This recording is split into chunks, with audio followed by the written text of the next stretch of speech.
And here we are. Welcome, caregivers, and thrivers. This is Dr. Lana, episode 10. Yay!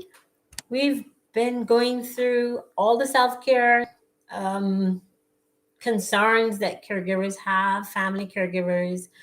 And so, this is your channel to take care of yourself. So, let's dive and go right into it because I had a tech issue and I don't want to miss out on your discussion nor miss out on sharing this information on caregiver fog. Hmm, is that a real thing? Is it you? Is it them? What is it? And if you do have it, can it be cured? Can it be fixed? Can you get rid of it? Can you unclutter? Well, unclutter, declutter. So, if you haven't met before, I am Dr. Lana, specialist gerontologist, and with a passion for caregivers, but especially for you to put your oxygen mask on first, take care of yourself first so that you can take care of others. And those of you, most of your persons are in family caregiving, so it's either a spouse, an older relative, or relatives, and you having to work and double or triple or quadruple your duty and trying to figure out how to get it all done and still take care of yourself. This is a site for that. So, fear thee not. We will chat about the common things that, well, I've heard, and also leaving the discussion what concerns you.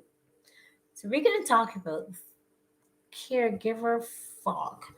Now, when persons have been, I've heard caregivers, and me myself, I haven't just been in it for, with caregiving with older persons and my grand.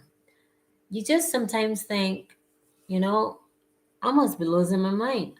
I'm getting as confused, and I'm just, the ball has dropped, and I got it. As we say in my country, I got it. I got it. Do you really have it? Does caregiving bring on memory loss, memory problems? Well, let's look. So, information mainly, I'll leave it in the link below, is from the CDC, or Center for Disease Control and Prevention. It's what it's actually for. And they give a fantastic summary on, and it links so well because with what you may be experiencing. So, first of all, what is caregiver fog? Well, briefly, if I were to just scale it down, it's sort of the feeling of disconnect, confusion, memory impairment, and just a lack of feeling that you are in control of your day, your night, your events, your work, your responsibilities. So you feel as though you're not remembering as you should. You're missing your children's activities, those of you who have children. You're missing appointments, or you may be confused as to what day it is, what time it is. And especially as the week goes on and as pressures build up, you may have a lot of work pressures. You're just wondering, why am I forgetting? I normally am a person who has really good schedule, really good things. What is going on? There is a name for that. So the name that has come up is, I'll just read it directly from the site: subjective, bear that word in mind, cognitive decline, or SCD. That can be a misnomer in a way. So let's just go through just a little bit about that. Remember, if you're having any major mental or physical concerns, speak with your medical doctor. We're just here to kind of guide you and chat about the major concerns, and then you'll know better how to take care of yourself. So, do you have SCD, subjective cognitive decline, which is what we just talked about—the feeling of memory loss, the feeling that you're in a space, you're in a fog, that fog that just doesn't seem to go away, or you're in a down mood, or you're not getting things done. Well, there's been a research. There's always research, and recent research. This is an article just from last no 2023, 2021. So very recent, from the CDC, with a study that talked about it. What do we know already? Well, we, I don't need to tell you nor any other caregiver that caregiving has demands that are seem to be never ending, and days that just throw you for a loop. No matter how much you plan, things change, especially if the person with you has themselves dementia or cognitive decline. And it's heartbreaking to see someone who took care of you, having to take care of them, and their brain is not really tracking, shall we say. And you have to make a list and be organized in all of the medications, all of the safety tips, all the demands you may have at work, all of the organizing that has to be done with all the other caregivers. You may be the only sibling, or there may be some sibling tiffs. Let's be real, that happens. It's a thing, and you may feel all alone, as if there's no one to delegate, no one to find to help. For all those reasons, and for the fact that then if you leave work and you come home, it's just work again, you're in the same zone all the time. You're around the person you're taking care of a lot. And if it's true, which it is, that we become the sum total of the five people we hang around the most, if you're in daily contact with someone whose mental or physical state is deteriorating through no fault of their own, obviously, but deteriorating, and you're taking care of them, you're only human. We absorb the energies of others. We absorb the pickup and the emotions and the personalities of other people.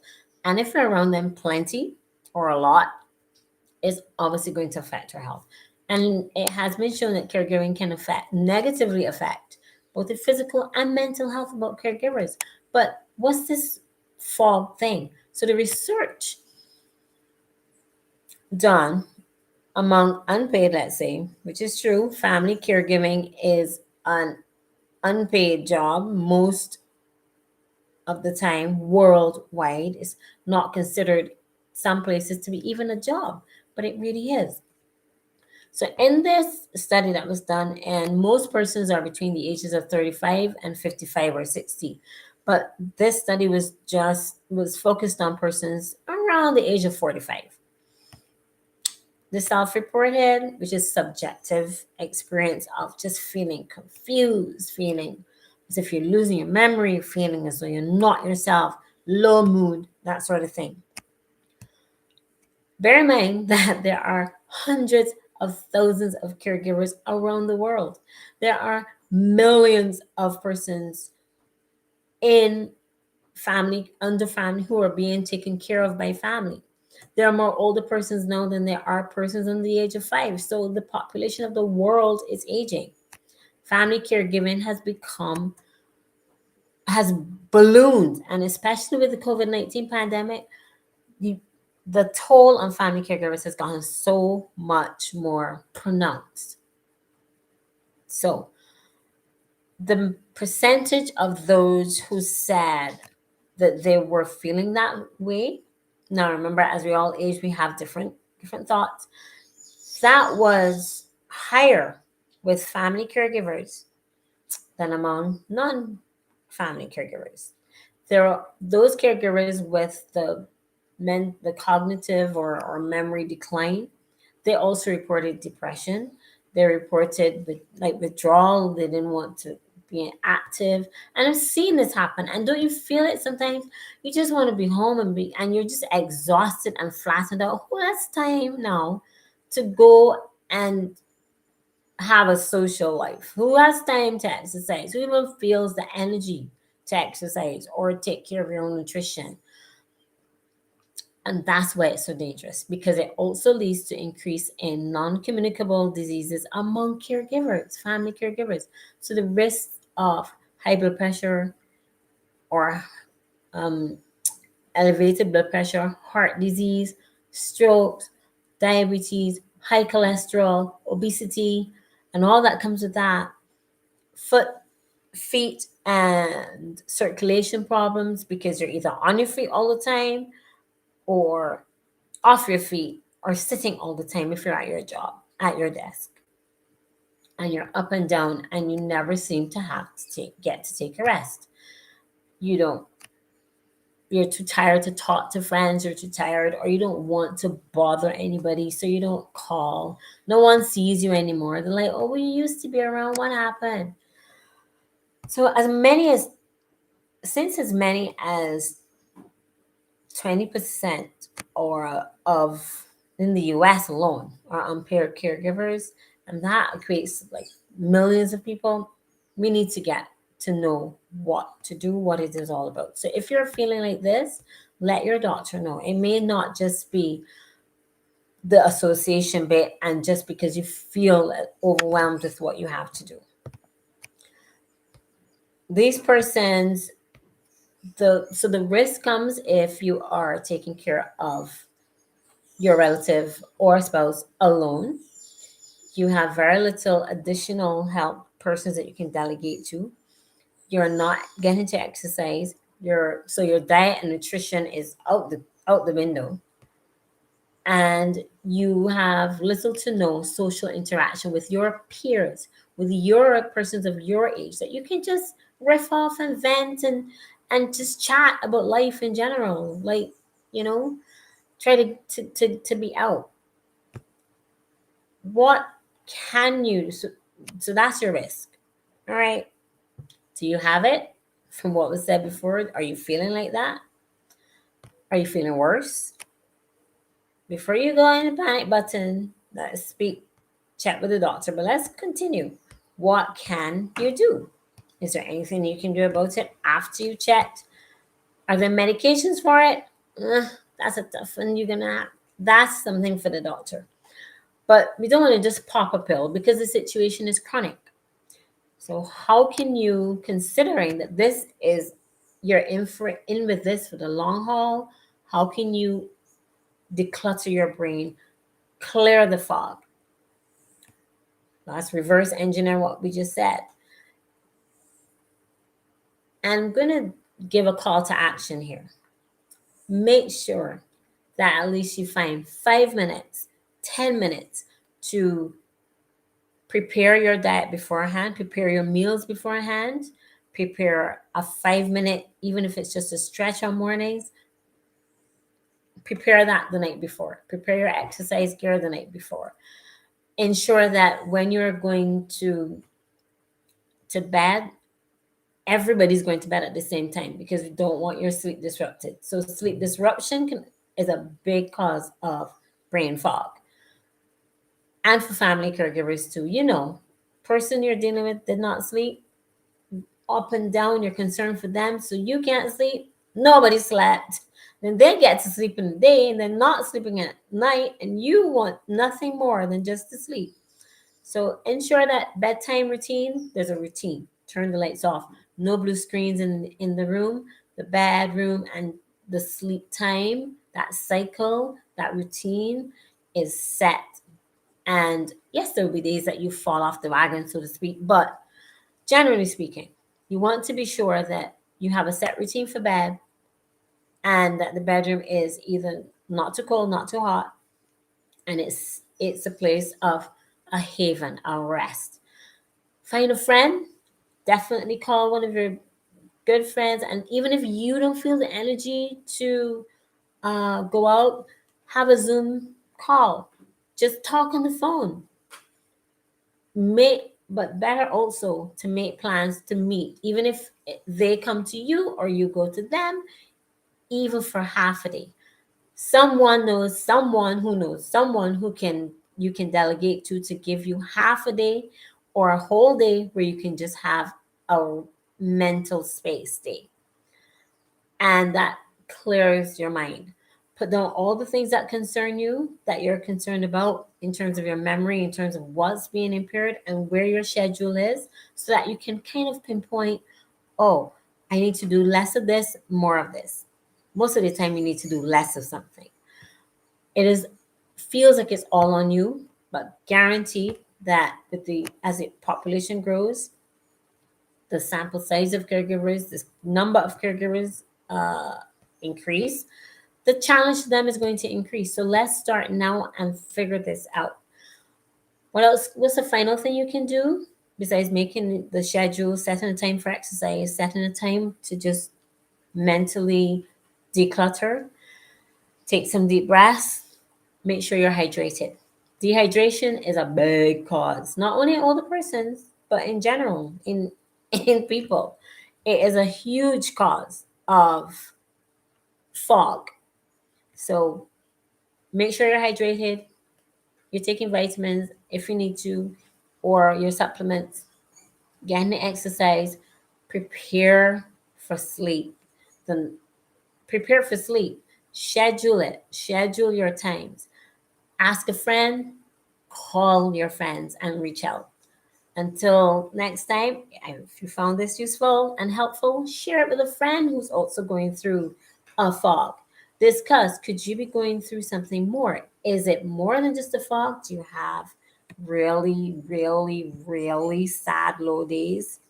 Well, then it may be time to seek further attention and speak with your medical doctor. Self care, there's nothing like it. You cannot truly take care of anyone else until you take care of yourself first. So if you're in a fog, chances are it is, yes, the work that you're doing as a family caregiver is not you, is them. But also, if you get to rest, if your routine gets, if the family routine fits in, then they'll get to rest as well. And everybody will at least feel a little more together or at least a little less confused. Make sense? Make sense. Drink your water, calm yourself, take your day, talk to a friend if you do nothing else. Until then, happy trails. Your brain will clear. Promise, it will. Leave in the comments below how you felt, what you do when you were in a fog. We're not alone in this journey. You're not alone in this journey. Join me in this journey. And if you feel really overwhelmed, got even more of a course and a plan that we can dive into. So join me for a 6 week self-care back to self program that will just not only perk you up, but also give practical advice and suggestions. Don't give advice, practical suggestions that you can do. Today, what is your call to action? How are you going to make your list? How are you going to set your routine? All the best to you. Until next time, and thank you for listening. This is Dr. Lana, carer, thriver, and you will be too. You are as well. Bye bye.